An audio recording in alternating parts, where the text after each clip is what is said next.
The Krell monarchy had stood for 50,000 years, maintained by a single sacred law.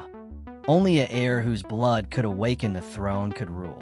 The ceremony was absolute. Each heir would make an incision across their palm and press it against the ancient stone. If the throne recognized them, it would glow with celestial light.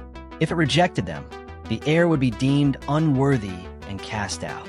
For the first time in Krell history, no heir had passed. 17 princes and princesses had tried. 17 had failed. The royal family was in crisis. The throne, dormant and dark, seemed to reject all of them. Some whispered that the bloodline had weakened. Others suggested the throne itself was dying. King Velkath sat in darkness, watching his last heir approach the sacred chamber.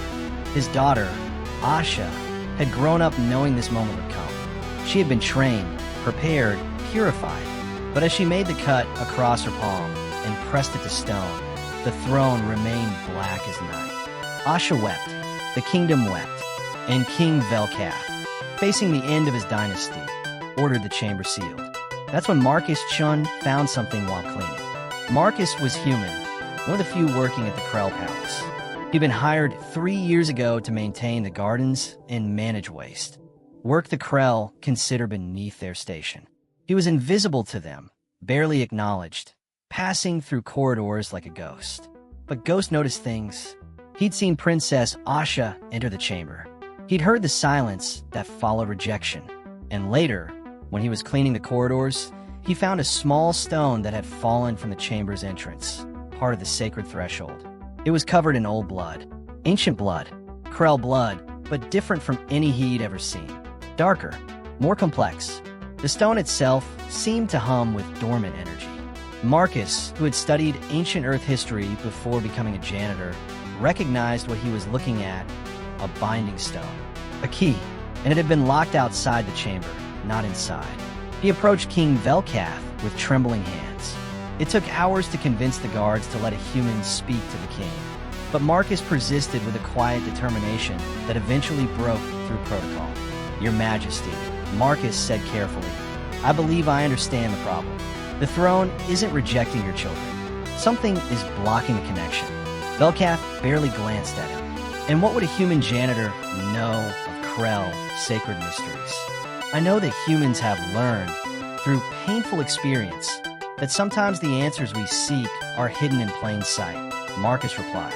"The binding stone at the chamber entrance, it's not part of the decoration. It's a lock. Your ancestors placed it there deliberately." The king's eyes narrowed. "How is that possible?" Marcus showed him the stone. Experts examined it. Hours of research followed. And slowly, a truth emerged from historical records that had been forgotten for millennia. The original throne had been placed by 7 families, not one. The binding stones represented each family line. Only when all 7 stones were present would the throne awaken. Over centuries of consolidation, wars, and political machinations, the Krell had forgotten this.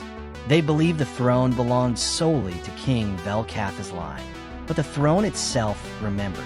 It was waiting for what had been promised millennia ago. Not the blood of conquerors, but the unified blood of all 7 houses. The royal family searched desperately for the other stones. But one was missing, lost to history, perhaps destroyed in ancient conflicts. Without it, even the discovery couldn't restore the throne. That's when Marcus did something that shocked everyone. He asked King Velkath for permission and approached the chamber alone. The guards tried to stop him, but the king, intrigued by this strange human who had already revealed impossible truths, allowed it. Marcus pressed his hand against the throne's stone surface. His blood, human blood, carrying genetic markers millions of years removed from the Krell, touched the ancient mechanism. The chamber erupted with light. The throne awakened not because Marcus's blood was royal, but because his blood was different. And the ancient mechanism recognized that truth. The throne had been designed to activate when different bloodlines united, when barriers dissolved, when the kingdom remembered that strength came not from purity, but from unity. Princess Asha rushed forward and placed her palm beside Marcus's. Light intensified. The other heirs followed. And for the first time in 50,000 years, the throne blazed with the light of all its people coming together. King Velcath stood before Marcus, this human janitor who had seen what his royal advisors could not. "You have saved our kingdom," he said. "How can we repay such service?" Marcus smiled. "By remembering, by teaching your children that sometimes the person who cleans your floors sees the truth that those on thrones cannot. That unity matters more than bloodlines. That a kingdom is strongest when it values all its people. And so the Krell monarchy was restored, not through the purity of blood, but through the wisdom of seeing value